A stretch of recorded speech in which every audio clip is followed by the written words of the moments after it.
है, हारी हुई सरकार विराजमान है।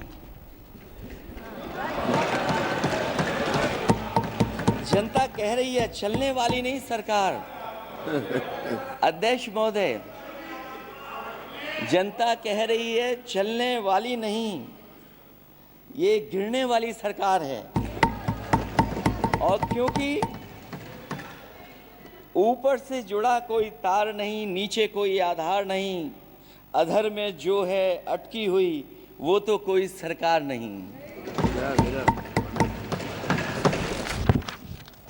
दरअसल पूरा इंडिया समझ गया है कि इंडिया ही प्रो इंडिया है। इस चुनाव में इंडिया अलायंस की नैतिक जीत हुई है। ये पीडीए इंडिया की सकारात्मक राजनीति, पॉलिटिक्स जो पॉजिटिव है, पॉजिटिव पॉलिटिक्स की जीत हुई है। ये इंडिया पीडीए की सोशल जस्टिस मुहिम की विक्ट्री है।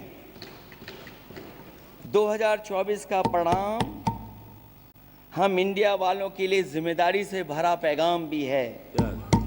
और अगर हम यूं कहें अध्यक्ष महोदय कि 15 अगस्त 1947 अगर उपनिवेशिक राजनीति से आज़ादी का दिन था, तो 4 जून 2024 देश के लिए सांप्रदायिक राजनीति से आज़ादी का दिन रहा।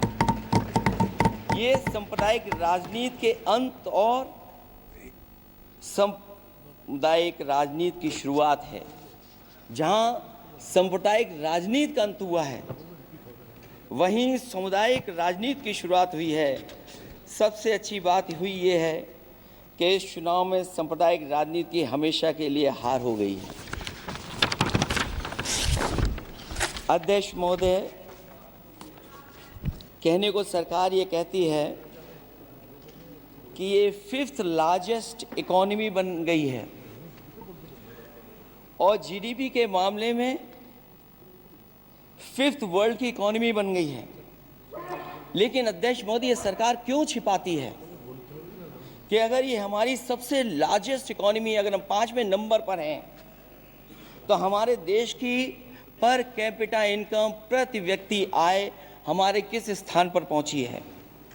और हम लोगों ने तो अध्यक्ष महोदय देखा है कि अगर दिल्ली की सरकार ने कहा होगा कि $5 ट्रिलियन की इकोनॉमी बनेगी, तो जहां से प्रधानमंत्री जी चुन करके आते हैं, वहाँ का प्रदेश के सरकार भी कह रहे कि हम $1 ट्रिलियन इकोनॉमी बना लेंगे।